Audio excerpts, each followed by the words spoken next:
મહીસાગરથી સમાચાર મળ્યા છે કે જિલ્લામાં અતિ ગંભીર હિટ એન્ડ રન કેસની ઘટના જે છે એ સામે આવી છે। હિંમતનગરથી મજૂરી કામે આવતા બાઇક સવાર સસરા અને જમાઈને ચિક્કાર નશાની હાલતમાં કાર ચલાવતા શિક્ષકે ગફલતભરી ટક્કર મારી હતી। અકસ્માત બાદ કારમાંથી દારૂની બોટલ મળી આવતા પોલીસ સક્રિય બની હતી।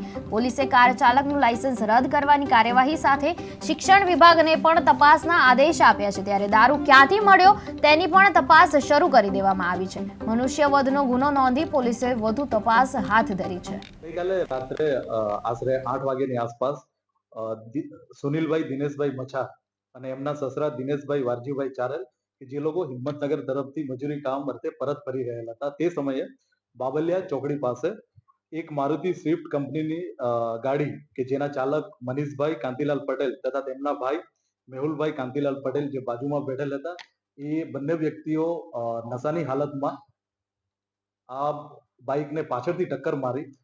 જે બાઇક ચાલક હતા એ ત્યાં જ પડી ગયા અને એમના સસરા કે જે વિન્ડશીલ્ડ પર પડી ગયા। તેમ છતાં આ જે કાર ચાલક હતા એમણે આશરે અડધોથી પોણો કલાક સુધીને પોણો કિલોમીટર સુધીને કાર ચાલુ રાખી। આજુબાજુના જે અન્ય કાર ચાલકો હતા તેમણે આ ઘટના જોઈ અને એમણે આ કાર ચાલકને રોક્યા અને આ વ્યક્તિને ત્યાં બચાવવામાં આવ્યા। પોલીસે આ બંને વ્યક્તિ વિરુદ્ધ શાહ અપરાધ મનુષ્યવધની કોશિશની કલમ દાખલ કરી છે અને આ બંને વ્યક્તિઓની ધરપકડ કરી લીધી છે।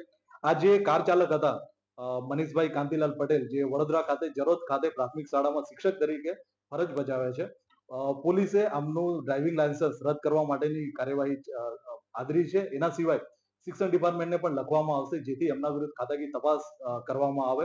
એના સિવાય આ જે બંને વ્યક્તિઓ છે એમણે દારૂ ક્યાંથી પીધો હતો અને એમને કારની તપાસ કરતા કારમાં પણ દારૂની એક બોટલ મળી હતી।